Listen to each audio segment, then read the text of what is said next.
കൗമാരപ്രായം എന്ന് പറയുന്നത് നമ്മളൊക്കെ സ്കൂളിൽ കേട്ട് പരിചയമുള്ളതാണ്. ഒരു കുട്ടിക്കാലത്തു നിന്ന് മാറി യുവാവിലേക്കും യുവതിയിലേക്കും പതിയെ അടുക്കുന്നൊരു കാലഘട്ടമാണ്.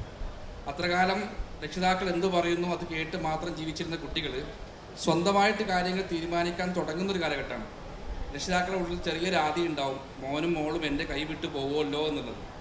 അതുമാത്രമല്ല, കുട്ടിയുടെ ശാരീരികപരമായും മാനസികപരമായും സാമൂഹ്യപരമായും ഒരുപാട് മാറ്റങ്ങൾക്ക് വിധേയമാകുന്ന ഒരു കാലഘട്ടമാണ് ഈ കൗമാര കാലഘട്ടം.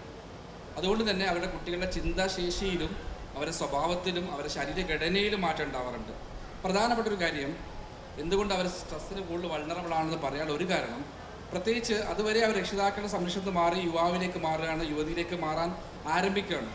സ്വന്തമായി കാര്യങ്ങൾ തീരുമാനിക്കേണ്ടി വരുന്നു എന്ന അവസ്ഥ വരുന്നു. അതിൻ്റെ ഏറ്റവും പ്രധാനപ്പെട്ടത് അവരെ മസ്തിഷ്കത്തിൻ്റെ വളർച്ച പൂർത്തീകരണത്തിലേക്ക് വരുന്ന കാലഘട്ടമാണ്. പ്രത്യേകിച്ച് കൗമാരപ്രായക്കാരുടെ പ്രീഫ്രണ്ടൽ കോർട്ടെക്സ്, ചിന്തിക്കാനും ആലോചിക്കാനും തീരുമാനങ്ങൾ എടുക്കാനും സഹായിക്കുന്ന പ്രീഫ്രണ്ടൽ കോർട്ടെക്സ് വളർന്നു വരുന്നേ ഉണ്ടാവുള്ളൂ.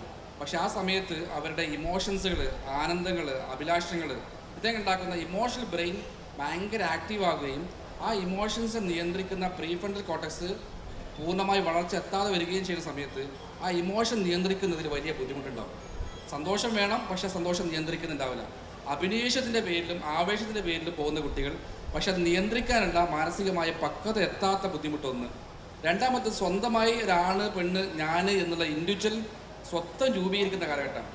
എല്ലാം എൻ്റെതാവണം, എൻ്റെ ഹെയർ സ്റ്റൈൽ, എൻ്റെ സ്റ്റൈൽ, അത് രക്ഷിതാക്കളുമായി പതിയെ കലഹത്തിലേക്ക് വിടുന്നു. കൂടുതലും പുതിയ ലോകം അവർക്ക് മുന്നിൽ തുറക്കുകയാണ്.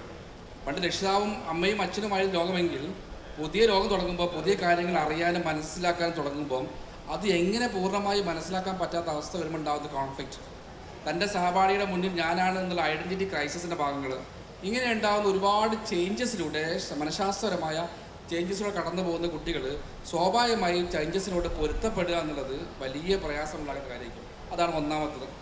രണ്ടാമത്തെ, കോവിഡ് ഉണ്ടാക്കിയ വലിയൊരു മാറ്റം കുട്ടികളുടെ ജീവിതശൈലിയിൽ ഒരുപാട് മാറ്റം ഉണ്ടായിട്ടുണ്ട്. കുട്ടികളുടെ മാനസികാരോഗ്യത്തിൻ്റെ പ്രധാനപ്പെട്ട കളിക്കാനും ആടാനും ഫിസിക്കൽ ആക്ടിവിറ്റീസ് എല്ലാം കുറഞ്ഞ് ചെറിയൊരു മൊബൈലിലേക്ക് മാത്രം കുറയുമ്പം അവരുടെ ജീവിതം മൊത്തം ഈ സോഷ്യൽ മീഡിയയിലേക്ക് മാറുകയാണ്. അപ്പോൾ അതിലുണ്ടാകുന്ന പ്രഷറും ഒരു പരിധി വരെ വലിയ രീതിയിൽ അവർക്ക് മാനസിക സംഘർഷങ്ങളിലേക്ക് നയിക്കാറുണ്ട്.